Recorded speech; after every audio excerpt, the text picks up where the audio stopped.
Эсиңиздерде болсо, Манасата кафесинде бир канча мыйзамсыз иштер бар экендиги айтылып, кафе убактылуу ишин токтоткон. Архитектуралык курулуштук контролдоо башкармалыгы Манасата документте көрсөтүлгөн багыты боюнча гана иш алып барсын деп Ош шаардык сотуна арыз менен кайрылган. Бирок Ош шаардык соту арызды кароодон баш тарткан. Алдыда дал ушул Манасата кафесинин тагдыры кандай болорун айтып беребиз.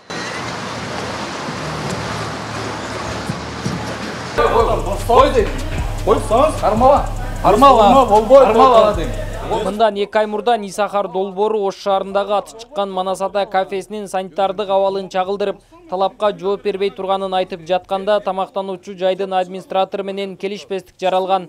Бул окуя социалдык колдонуучулардын арасында кызуу талкуу жаратып, коомчулук аталган жайдан тамактанууга бойкот жарыялашкан. Мындан кийин жергиликтүү бийлик тарабынан комиссия түзүлүп, кафе убактылуу жабылган. Банкрот болса ким бизге жооп берет? Булар бизди бала чакабызды бакабы, мойнуна алабы,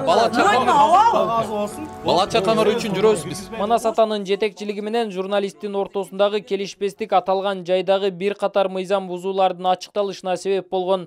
Окуядан кийин курулуш 7 метр кызыл сызыкка чыгып кеткени, кафе эмес үй курууга уруксат берилгени ачыкталган. Мындан улам Ош шаардык прокуратурасы кафени сүрдүрүү боюнча мэрияга сунуш берген. Курулушту көзөмөлдөө башкармалыгы Манасата документте көрсөтүлгөн багыт менен иш алып барсын деп Ош шаардык сотуна арыз менен кайрылган. Бирок тиешелүү документтер жоктугун жөө келтиришип, арызды карашкан эмес. Ошо именно далилдер боюнча, далилде жанагы айтып атпаймынбы? Доверенность бер деп атат мага. Доверенность алып бердим. Положение сурап атат жанагы. Буйрук, приказ жанагы кабинанын тарабынан берилгенче, ошонун бүт баарын тиркеп алып бердик. Эми бул мындай да өзү соттор буларды соттук процесс отурум болуп атканда гана бизде сураса болот. Ушу далилдерди мага бер десе сот отурумда эле биз алып беребиз. Булар атайын ошону негиз кылып дагы кайтарып берип койдут да бизгечи. Ошону тиркеп дагы бердик. Эми кандай болот көрөбүз. Бир эмес 3 жолу бердик мындан. Ош шаардык соту арызды кароосуз калтырганын, жагдайлар ырасталып, далилдердин көрсөтүлбөгөндүгү менен түшүндүрүшөт.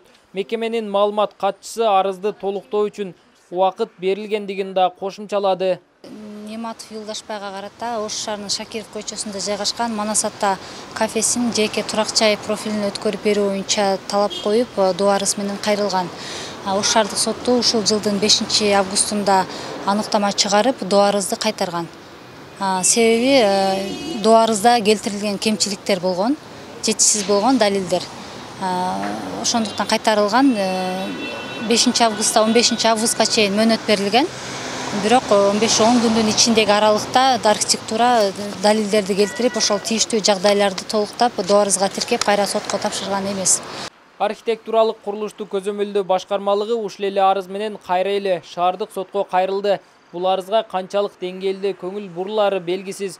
Бирок Манасата кафесин текшерүүдө комиссия бир топ мыйзам бузууларды аныктаган. Турак үйдүн багытын өз билемдик менен өзгөртүп, кызыл сызыкка чыкканы, санитардык нормалар сакталбаганы жана коммуналдык кызматтардын тарифин бурмалап төлөп жүргөнү үчүн таза суу жана электр энергиясын берүү токтотулган.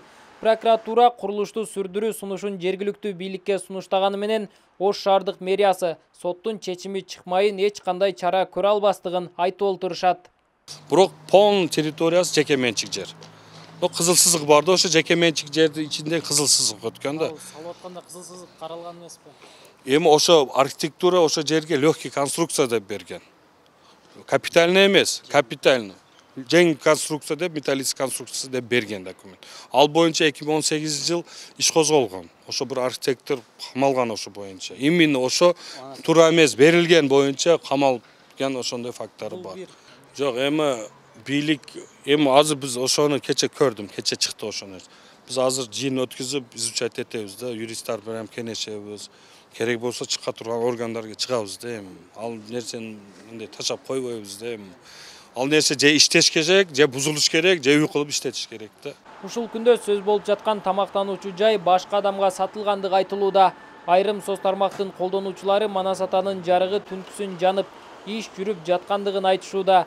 Кандай болгон күндө да мыйзам талаптары толук кандуу аткарылганда гана иштөөгө тийиш. Нургелди Каныбек уулу, Азам Бузуриков, Тмедиа жаңылыктары.